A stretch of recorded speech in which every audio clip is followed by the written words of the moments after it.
President Trump got his 4th of July bash on the National Mall. There was a major twist at the World Cup, and a huge marine heat wave is about to cause all kinds of weather.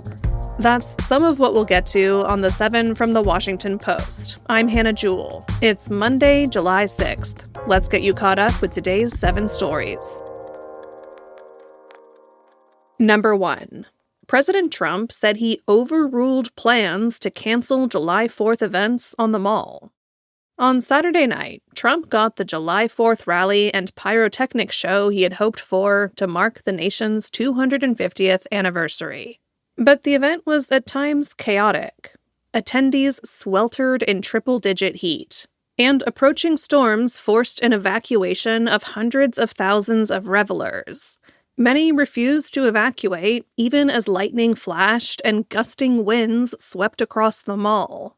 According to D.C. Fire and EMS, 34 people were transported to local hospitals from inside the event's security perimeter, many for heat-related ailments. But still, the show went on. After a 3-hour delay in planned programming, Trump took to the stage just after 11 p.m. In a campaign-style speech, he praised the Constitution, railed against communism, and brought up some of his usual grievances. Unlike so many others in the world, in this country we have freedom of speech, freedom of religion, equal justice under the law, although I wasn't treated that well, but we won't get into that. And the right to keep and bear arms. Yesterday, Trump said in a post that he had personally intervened to overturn a decision to cancel the event despite the severe weather. Number 2. A funeral is underway for Iran's late supreme leader.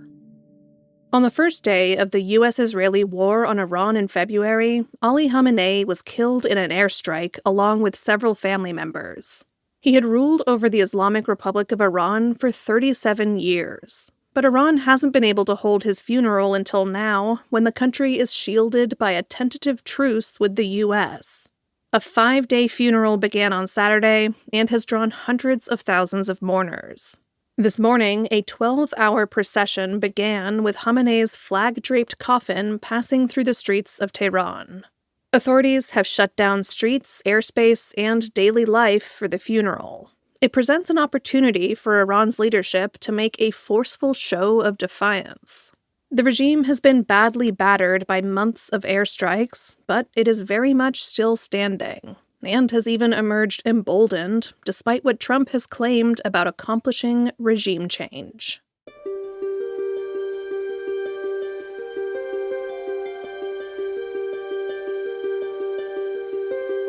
Number 3.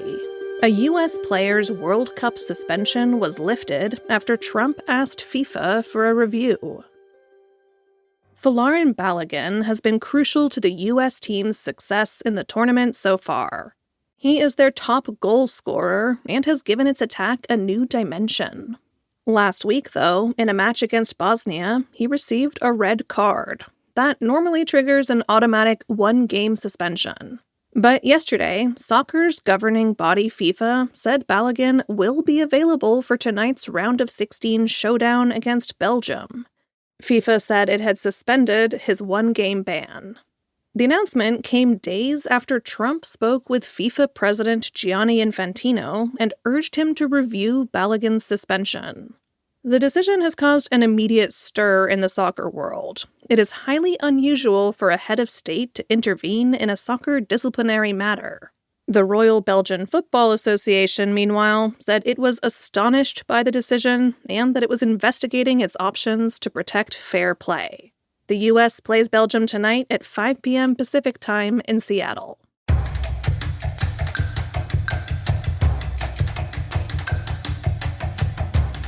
As the midterms near, Democrats are talking about the big beautiful bill far more than Republicans.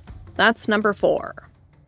The sprawling One Big Beautiful Bill Act, passed by Republicans 1 year ago, was meant to be the party's crowning legislative achievement heading into the midterms.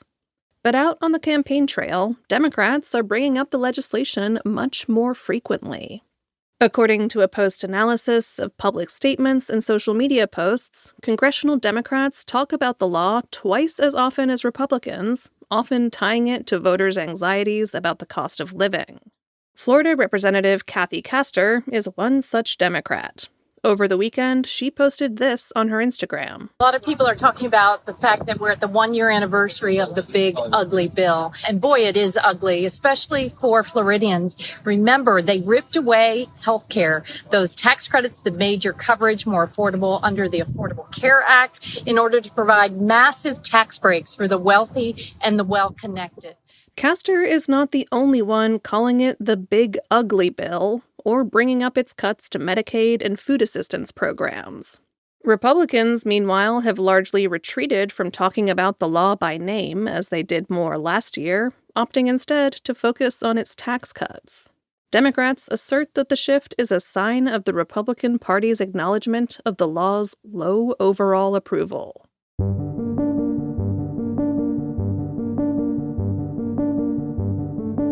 A massive marine heat wave could soon fuel serious storms and extreme heat. That's our fifth story. The Pacific Ocean is running a fever. A heat wave in the water is more than 8 times the size of the contiguous U.S. It covers about 13.5% of the Earth's surface, from the Philippines to Peru and northward to the coasts of Hawaii and California. It was formed when 2 heat waves combined, one in the North Pacific and another associated with a developing super El Niño along the equator. Together, they form an ominous sign for weather patterns to come, because what happens in the ocean doesn't stay in the ocean. 2 significant weather events in the next 2 weeks are connected to this marine heat wave. The first is a super typhoon in the western Pacific Ocean. The second is a potential profound heat dome in the western U.S., where deadly wildfires are already raging during mid-July. Plus, warm water could result in dangerous sea level rises of 2 to 3 feet or more near the California coast.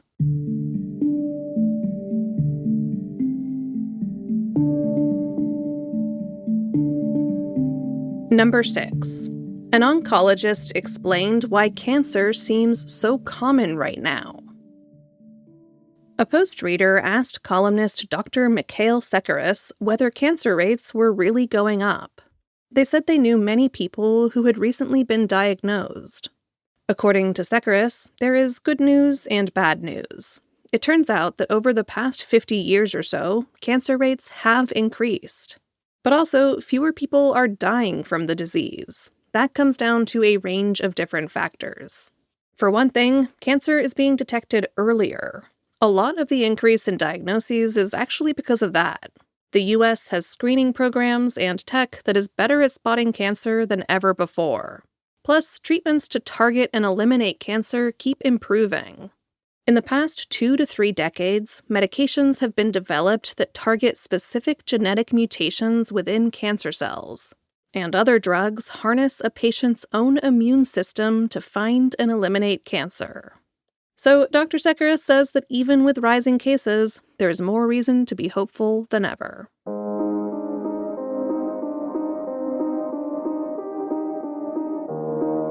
And at number 7, our reporter tried Gwyneth Paltrow's Goop Kitchen for a week, and it made her feel smug. This spring, the actor and wellness guru's fast casual food business opened its first New York location after proliferating in Los Angeles. But could something beloved by salad-eating Californians also impress hard-nosed New Yorkers? Post reporter Ashley Fetters-Malloy put it to the test by eating Goop for an entire week. Goop Kitchen's philosophy is all about the things it doesn't serve. Its website says all of its bowls are gluten-free, of course. Its sauces are free of processed sugars, preservatives, dairy, corn, and peanuts. And its chickens are free of cages. Ashley found much of the food delicious, though it is quite pricey. And in the end, Paltrow's other recent antics began to drag on Ashley's enjoyment of all the arugula. You can find her full day-by-day guide to what she ate and what it cost at the link in today's 7 newsletter.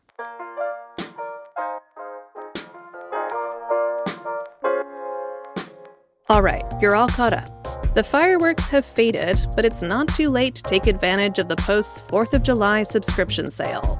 Right now, you can get the Post for just $20 for your first year. After the first year, it'll cost $140 a year, but you can cancel anytime. That's unlimited digital access to trusted journalism that helps you understand the people, ideas, and events shaping America's future. Go to WashingtonPost.com/subscribe and get ready for what's next with the Post. That's WashingtonPost.com/subscribe. I'm Hannah Jewell. I'll meet you back here tomorrow.